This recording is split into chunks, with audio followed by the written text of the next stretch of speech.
wonderful person. I don't have a lot of decorations in my apartment because I'm trying to adopt a more minimalist style and just declutter in general. But I do have a lot of books. I feel like my books are my decorations.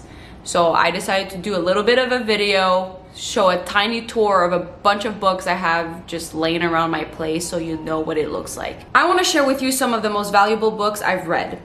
I remember when I started the self-improvement journey, I wanted to know what books should I read because I know that reading is important.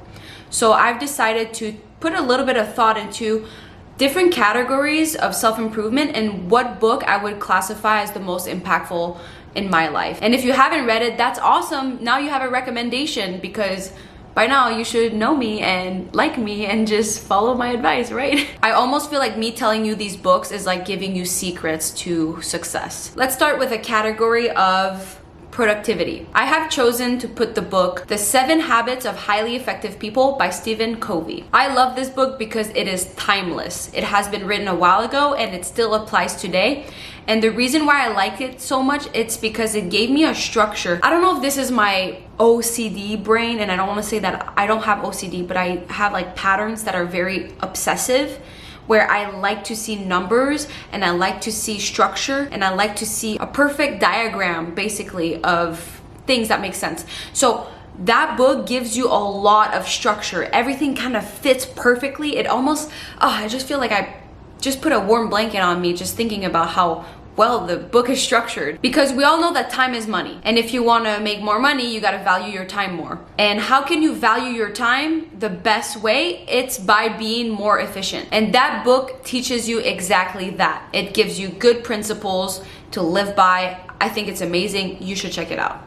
I'm gonna say that about every book, but you know. Speaking a little bit about money, this is the second book I would recommend, and this one is in the category of money.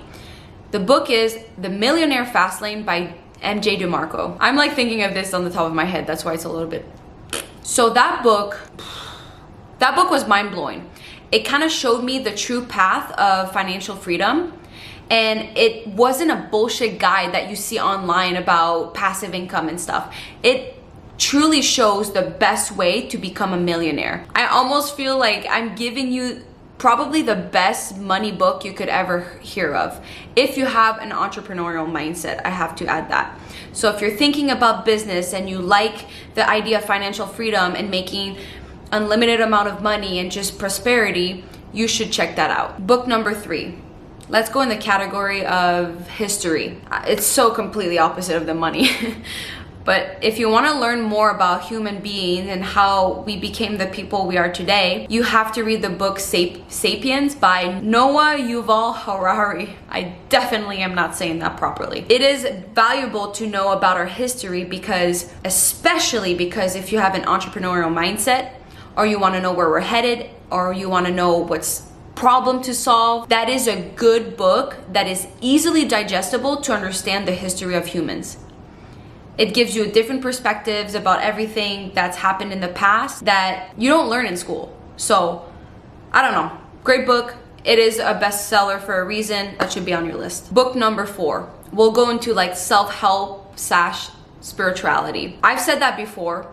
The 4 Agreements by Don Miguel Ruiz, my favorite book. It gives you 4 basic agreements that if you live your life by that, you will have peace, happiness, joy, love. Nothing can bother you. Nothing can pull you down.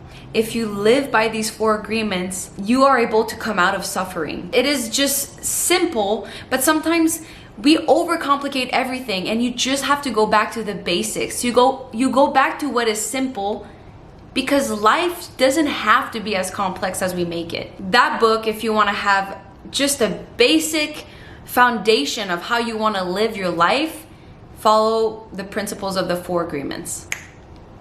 Okay, number 5. Let's go in the category of mindfulness, because self-improvement asks mindfulness.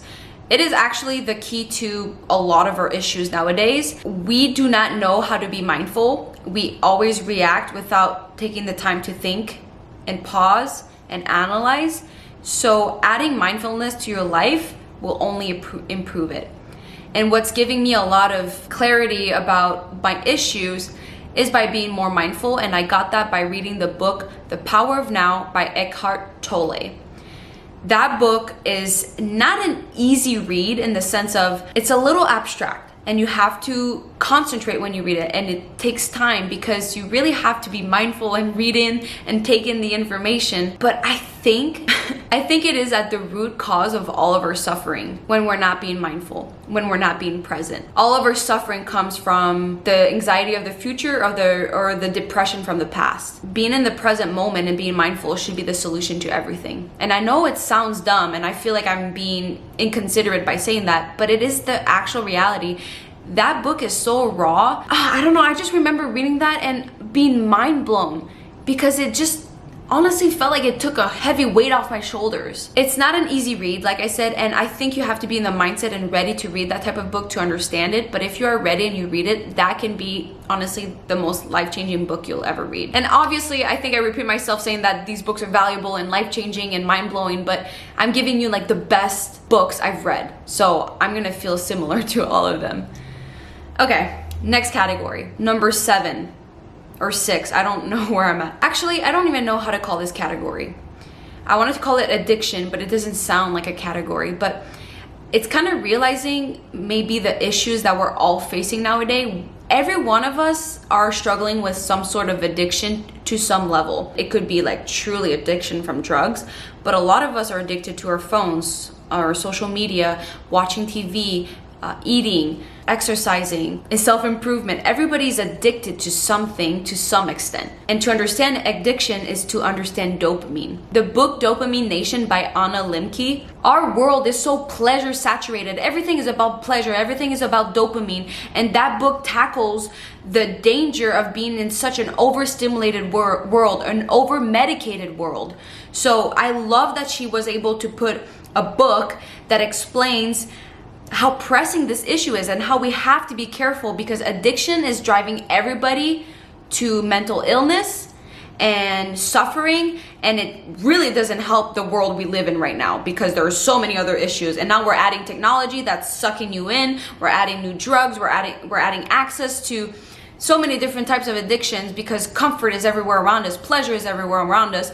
So it's very scary to see where we're headed. Having a good perspective of how dopamine works and giving you that space to be more mindful about what you're engaging in and how it can harm your body, that's actually wonderful that she gave a book that is so relatable. And I remember there's like a part where she goes into a specific addiction that one of her patients had, and it was addicted to this to masturbation, and that person made its own sex machine, and the extent to where people go crazy to fulfill their addiction is nuts. I mean, that blew my mind. It's a little out of context here, but it's a very interesting read, and that's why I put it here. I recommend it. It's for a reason. Okay, now number 8 or 7, I don't really know where I'm at right now, is the last section, fiction. And I have decided to put the book The Alchemist by Paulo Coelho.